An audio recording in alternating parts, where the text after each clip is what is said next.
नमस्कार। नमस्कार सर। कहानी की हेडलाइन है, जीवन में अगर पांडव जैसा संकट आए तो याद रखना श्री कृष्ण भगवान जैसा साथी भी अवश्य आए। कहानी काफ़ी पुरानी है। कहानी एक संत की, साधु की, जो एक घने जंगल में कुटिया बना के तपस्या कर रहा था। कई समय से तपस्या कर रहा था। वो श्री कृष्ण भगवान का भक्त था। वो चाहता था एक बार प्रभु के दर्शन हो जाए। कई दिनों से सुबह शाम प्रार्थना करते रहता था, तपस्या करते रहता था। एक दिन वहाँ एक शिकारी आया। वो नया शिकारी था। उनको किसी ने बताया कि इस जंगल में कई सारे जानवर हैं, वो शिकार के लिए आ गया। उन्होंने देखा कि सामने कुटिया दिख रही है। सोचा चलो भाई थोड़ा जलपान किया जाए, पानी वानी पी के फिर शिकार करेंगे। कुटिया में गया, बाहर से दरवाजा खटखटाया। अंदर से साधु संत निकला। बोले कौन हो भाई?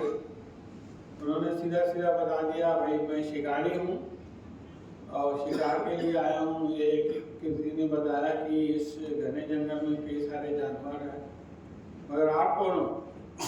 बोला मैं एक संत हूँ, तपस्या कर रहा हूँ। बोले संत तपस्या? वो मतलब जानता नहीं था ज़्यादा शिकारी। बोले मैं समझा नहीं। बोले भाई मैं भी आपके जैसे शिकारी हूँ, मैं भी शिकार ढूंढ रहा हूँ, मगर मेरा शिकार अलग है। बोला कैसा शिकार है, मेरे को बताओ। मैं कई शिकार पकड़ा हूँ, एक से एक धुरंधर शिकार को पकड़ा हूँ, मेरे को बताओ, मैं आपका शिकार ला के दूंगा। बोला भाई मेरा शिकार अलग है। बोला बताओ कैसा शिकार है? बोला मेरा शिकार जो है सांवला सलोना है, सर में मोर का मुकुट है, हाथ में बांसुरी है, वो अलग ही दिखता है। और ऐसा बोलते बोलते वो साधु रोने लगा। बोले बाबा आप रो क्यों रहे?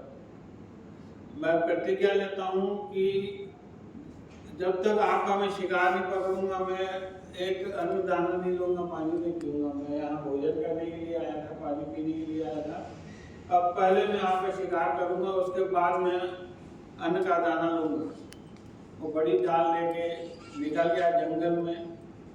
और वो साधु सोचने लगा मैं क्या बोल दिया इसको, कहाँ मिलेंगे? मेरे को इतने सालों से प्रभु नहीं मिले हैं और ये बोलता है मैं प्रभु को ले आऊँगा। वो गया घने जंगल में, नीचे जाल बिछा दिया और पेड़ में जाके बैठ गया। उसके मन में बस एक ही चल रहा था, बस जैसे संत ने बताया है, सांवला सलोना, सर में मोर मुकुट, हाथ में बांसुरी, बस एक बार दिख जाए, उसको पकड़ के मैं ले जाऊँ साधु के यहाँ। तो एक दिन हो गया, 2 दिन हो गया, 3 दिन हो गया, 4 दिन हो गया। इसमें मन में और कोई था ही नहीं, भूखा प्यासा बैठा था, बस एक बार मेरे को दिख जाए। अब भगवान भी सोचे अब ये तो एकदम अड़ गया है, अब इसको दर्शन देना पड़ेगा क्योंकि भूखे प्यासे बैठा हुआ है। और एक चित्त हो गए, मतलब इसके मन में और कुछ चल नहीं रहा है, बस मेरे को वो ऐसा जो साधु बोला वैसा मेरे को शिकार दिख गया, उसको पकड़ के ले जाओ। अब भगवान खुद जैसा रूप बताया था संत ने, वैसा रूप धारण करके भगवान खुद पधारे और उसी खुद ही आके जाल में फंसे और शिकारी जैसे ऊपर उसकी आंख लगने वाली थी, अचानक देखा, बोले अरे मिल गया, सीधा नीचे जंप मारा।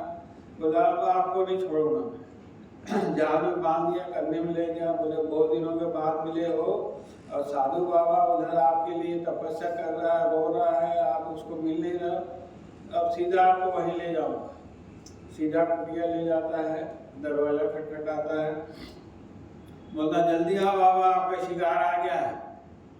जैसे संत ने दरवाजा खोला, सामने भगवान साक्षात कृष्ण भगवान खड़े हुए हैं, जैसा रूप बताया था वैसा रूप, और एकदम भाव विभोर हो गए, रोने लग गए, चरण में गिर गए।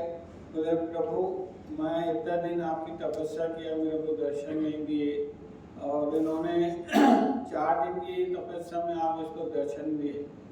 बोले इसकी जो तपस्या थी सच्ची थी, भावना सच्ची थी।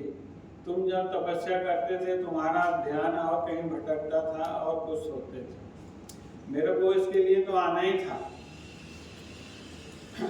संत उनके चरणों में गिर गए। कहानी तो खत्म हुई। कहानी का सारांश ये है, अगर आप आध्यात्मिक रूप से देखोगे तो अगर आपका भाव सच्चा है, प्रार्थना सच्ची है, तो आपको ईश्वर जरूर मिलेगा। अगर आप रियल लाइफ का सोचोगे,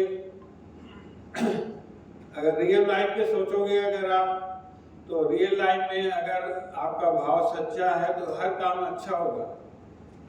बस एक बात का ध्यान रखना है, आपका मन भटकना नहीं चाहिए, मन एकत्रित होना चाहिए। धन्यवाद।